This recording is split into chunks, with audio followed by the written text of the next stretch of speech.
নমস্কার বন্ধুরা, আমার চ্যানেলে আপনাদেরকে স্বাগত। আমি নার্সারি থেকে কিছু জেট প্লান্ট নিয়ে এসেছি, যেগুলোকে বনসাই করব। কিন্তু তার আগে আমি এদেরকে ট্রেনিং পটে দেব। ট্রেনিং পটে দেওয়ার আগে আমাকে বানাতে হবে মাটি, যা এই গাছগুলোকে এবং এই গাছের বৃদ্ধিতে সাহায্য করবে। কোনো গাছকে বনসাই করার জন্য সেই গাছের বৃদ্ধি খুব ভালো হওয়া দরকার। আপনারা দেখতে পাচ্ছেন যে গাছ খুব একটা মোটা নয়। আমি এর ডাল মোটা করতে চাইছি, যাতে পরবর্তীকালে খুব ভালো শেপ তৈরি হয়। আপনারাও যখন কোনো গাছকে বনসাই করার জন্য নার্সারি থেকে আনবেন, তখন এভাবেই চেষ্টা করবেন তাকে আগে ট্রেনিং পটে দেবার এবং তারপর তার উপর কাজ করবেন।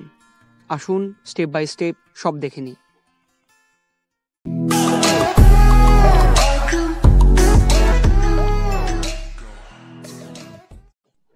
চার টব মাটি তৈরির জন্য আমি 2 টব গোবর সার নিয়েছি, 1 টব বালি, 4 ভাগের 1 ভাগ কোকোপিট নিয়েছি এবং হাফ টব আমি মাটি নেব।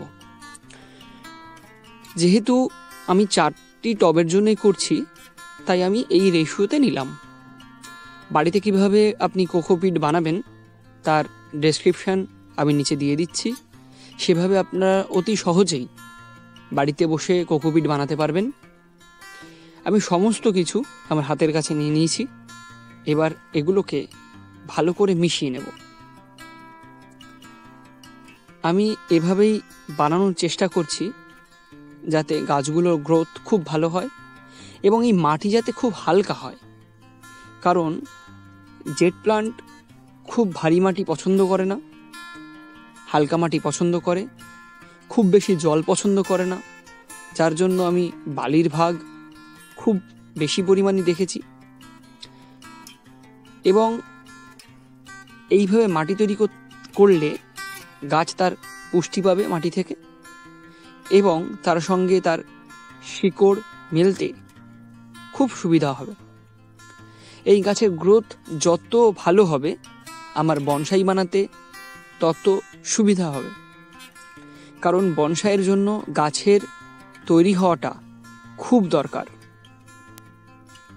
এবার কোকোপিট দিয়ে নেব। কোকোপিট বানানোর যে লিঙ্ক, বাড়িতে যেভাবে আপনি বানাবেন তার লিঙ্ক আমি ডেসক্রিপশানে দিয়ে দেবো, সেখান থেকে আপনারা দেখে নেবেন।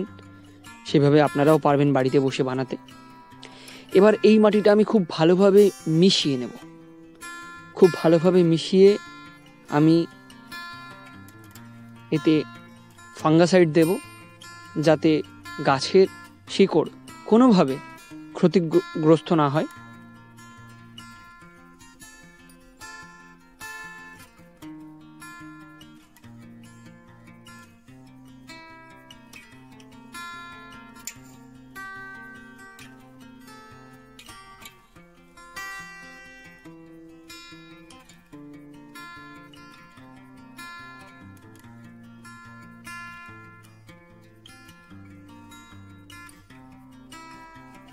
আমার কাছে যে ফাঙ্গাসাইডটা আছে সেটা আমি এখানে ব্যবহার করব। আমি মাটিতে খুব ভালোভাবে দিয়ে দেব, যাতে পরবর্তীতে কোনো অসুবিধা না হয়। তাছাড়া এখন বর্ষাকাল, এই বর্ষাকালে আমাদের সকলেরই উচিত আমাদের কাছে যা যা গাছ আছে তাতে অন্তত সপ্তাহে 1 দিন করে ফাঙ্গাসাইড স্প্রে করা এবং মাটিতে কোনো অসুবিধা হলে ফাঙ্গাসাইড জলে গুলে দেওয়া। আমি এখন ভালোভাবে এই ফাঙ্গাসাইডটা দিয়ে মিশিয়ে 4-5 দিন রেখে দেব, যাতে মাটিটা খুব ভালোভাবে তৈরি হয়। তারপর আমি জেট প্লান্টগুলোকে এই মাটিতেই আমি টবে দিয়ে বসাবো এবং তার পরবর্তী সময়ে আপনাদেরকে আপডেট দেব যে আমার গাছ কেমন থাকবে বা কেমন হচ্ছে, তার গ্রোথ কেমন, সে সমস্ত কিছু আপনাদের সাথে ভাগ করে নেব। আজকের এই ভিডিও প্রায় শেষ। আজকে এটুকুই। আপনারা জানাবেন আপনাদের এই ভিডিও কেমন লাগছে। আপনারাও যদি কখনো বাড়িতে জেট প্লান্টের এভাবে গ্রোথ করতে চান বনসাইয়ের আগে, তাহলে আপনারাও এভাবে মাটি তৈরি করতে পারেন এবং বিশেষজ্ঞ যারা আছেন তাদের কাছে পরামর্শ নিতে পারেন।